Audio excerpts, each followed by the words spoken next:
Defense expert and Major Mohammad Ali Shah on the broadcast. Of course, first of all, congratulations to you as well. It's a very significant day, and India is, of course, proudly celebrating the 88th anniversary. What are your first thoughts? How are you feeling? Feeling very, very good about it, because right from the inception of the Royal Indian Air Force, from the time in 1950 when we became the Indian Air Force, I mean, we've come a long way. And now, especially with the induction of 5 Rafale fighter jets right now that we have, it is amazing. You know, we have Indian Air Force helicopter fleets like the Mi-17 V5, ALH Mark IV, Chinook, I-35 and Apache, which are all part of the fly past. I mean, it's an amazing feeling. And of course, I'm reminded of 15th January, the Army Day. The year 15 January Army Day remains very special for me of the year 2008, because that is the year I completed my short service commission. And at the Chief of Army Staff's residence, I had compared the social evening over there. So Air Force Day said, certainly at Hindon, I'm missing the celebration. I wish I was there right now. And it feels really good. It feels really good to each and every proud Indian. Right. And today, the major attraction is going to be the sorties, which are going to be played out by the Rafale. Now, of course, the first time it is going to happen today. What can we expect? And if you can also explain to our viewers the importance of the same. Sure.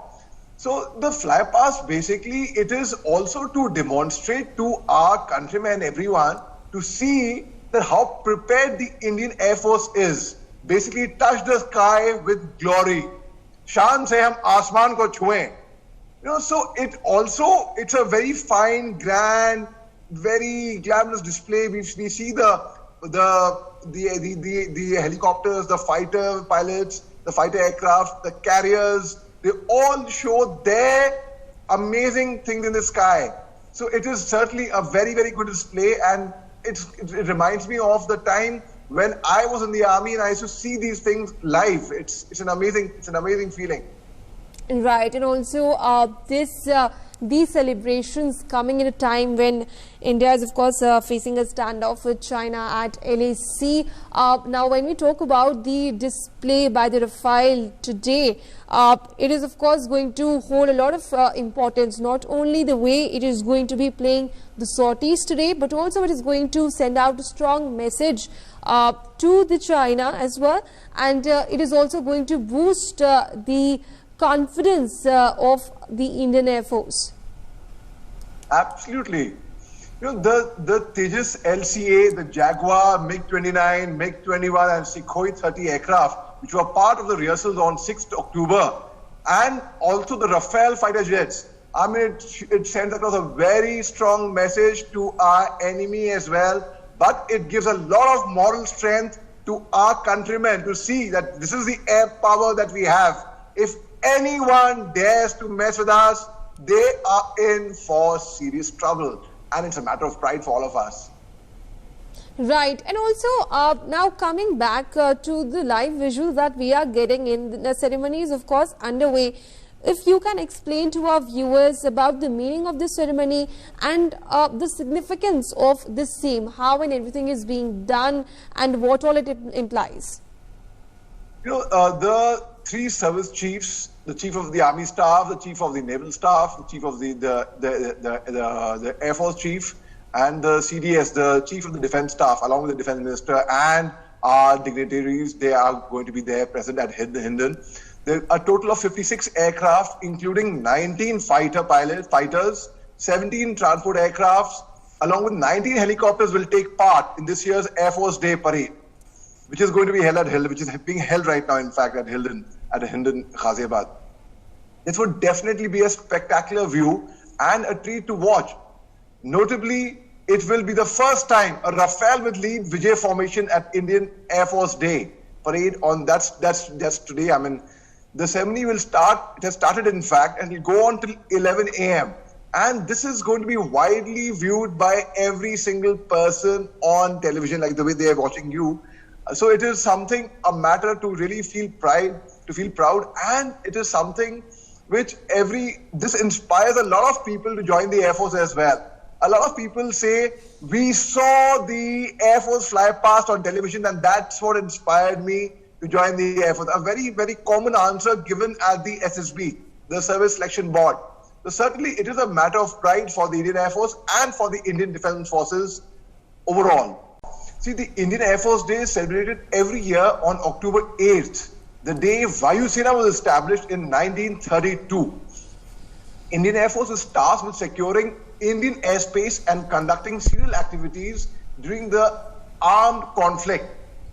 The 88th Indian Air Force Day, which you rightly brought out, holds special significance because the first batch of 5 Rafale fighter jets, which have been formally inducted last month in a major shot in the arms for the Indian Air Force. Notably, India has 4th largest operational air force in the world. I would say it is the number 1, the best air force. But technically speaking, theoretically speaking, we are considered to be number 4 in the world. That is a huge amount. That's a fairly good rank. But I would certainly say the Indian Air Force is the top Indian Air Force. Like, for example, I'll give you in 1971 war, I'm talking about way back then, you know, when we had old Hunter pilot aircraft. Even though the Hunter aircraft could not fly at night and could not fight at night, we had to wait the longest night. Like 23 Punjab Battalion was deployed at Longewala. And my father was in support, the direct support of 23 Punjab. He took part in the 1971 war. So he tells us it was the longest night because they had to wait for the Indian Air Force Hunter aircraft to come. And they had actually bailed the army out. It was a combined victory. Army victory and the Air Force victory, a joint operation by both of them. So, like for example, we see the airstrikes last year in February, which we did in Balakot. And we had a surgical strike in 2016. So basically, all the defense forces work operationally hand in hand, and without each other, we cannot exist. So a lot of praise, a lot of commendation to the Indian Air Force. In fact, today I wore my medals. In fact, I said it's the Air Force Day. Let me wear my medals and come with pride. So I mean, my chest swells with pride when I see on television the display, and it's amazing to be speaking. In fact, on the Air Force Day. The strength of the Indian Air Force is over 1,70,000 personnel are in service in the Indian Air Force today. And when we talk about Tejas, when we talk about the other, it only shows our strength, that what we are capable of doing. And because India is a very peace-loving nation, हम किसी को छेड़ेंगे नहीं, लेकिन अगर किसी ने हमको छेड़ा, तो हम उन्हें छोड़ेंगे नहीं. Like, I'm so sorry to bring you a small line from this film Uri, where he says, Indian Army ne ye jang shuru nahi kari thi, but we will bloody hell finish it.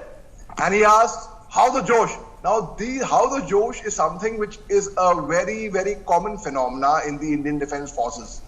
And the Tejas aircraft, I mean, we have the high-end technology, and we really feel very good about it. And it is, for example, if you have a lethal weapon with you at home, you will also feel, okay, we will not use it, but in case someone comes, a thief or a robber, the dacoit comes, we have a preventive measure. We have a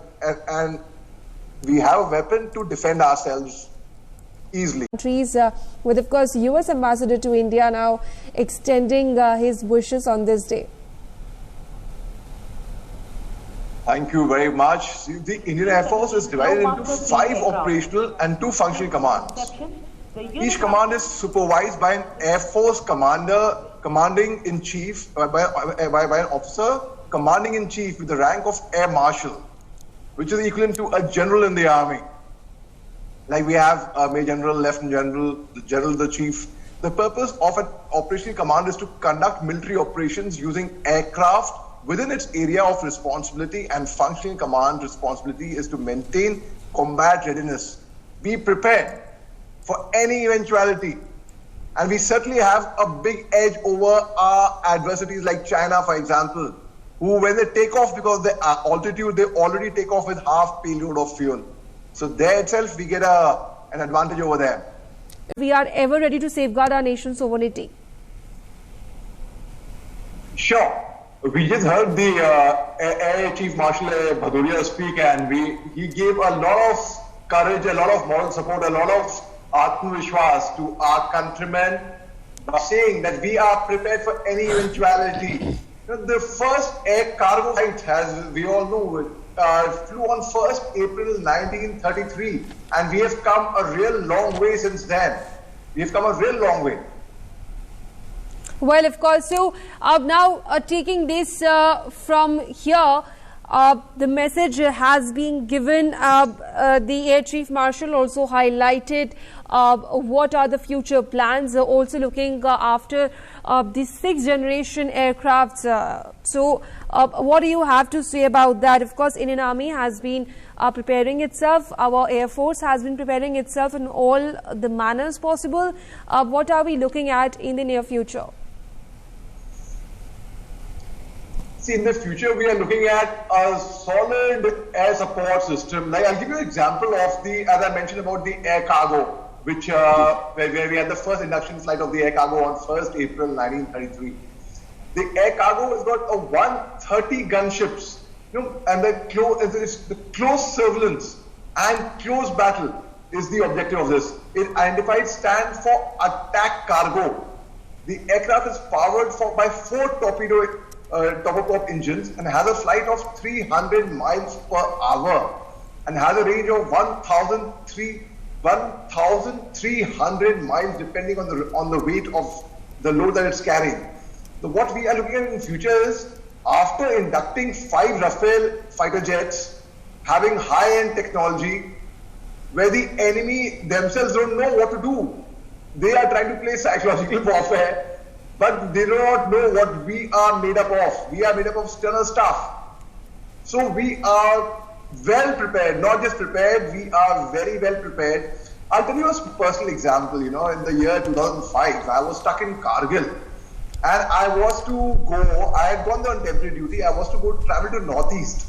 I was to go to Nagaland, to Dimapur, and I was totally stuck over there. Now, which means from Kargil to come to Srinagar by road was quite a task. And then from Srinagar, catching an aircraft to Delhi and catching an aircraft to Jorhat, Assam, and then travel by road to Dimapur. But instead, I will tell you what happened. The Indian Air Force was kind enough to accommodate me personally when I wore my uniform. From Kargil, I came in an army helicopter to Srinagar. From there, I took an Air Force aircraft. It was unscheduled, totally unscheduled.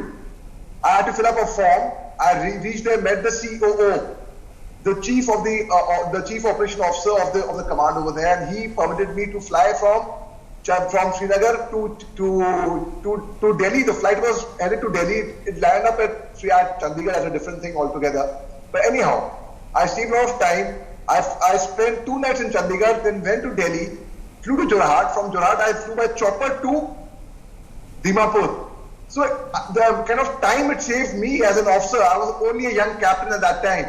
So we can imagine, not just in fights, but the Air Force is doing great service to all the service personnel who are in service overall. And in the future, and there are a lot of, let me tell you, a lot of pilots from the Air Force who retire, they are in demand by civil aviation. A lot many times you find captains so and so flying, it is the Air Force. It's the training and the grounding we get from these services.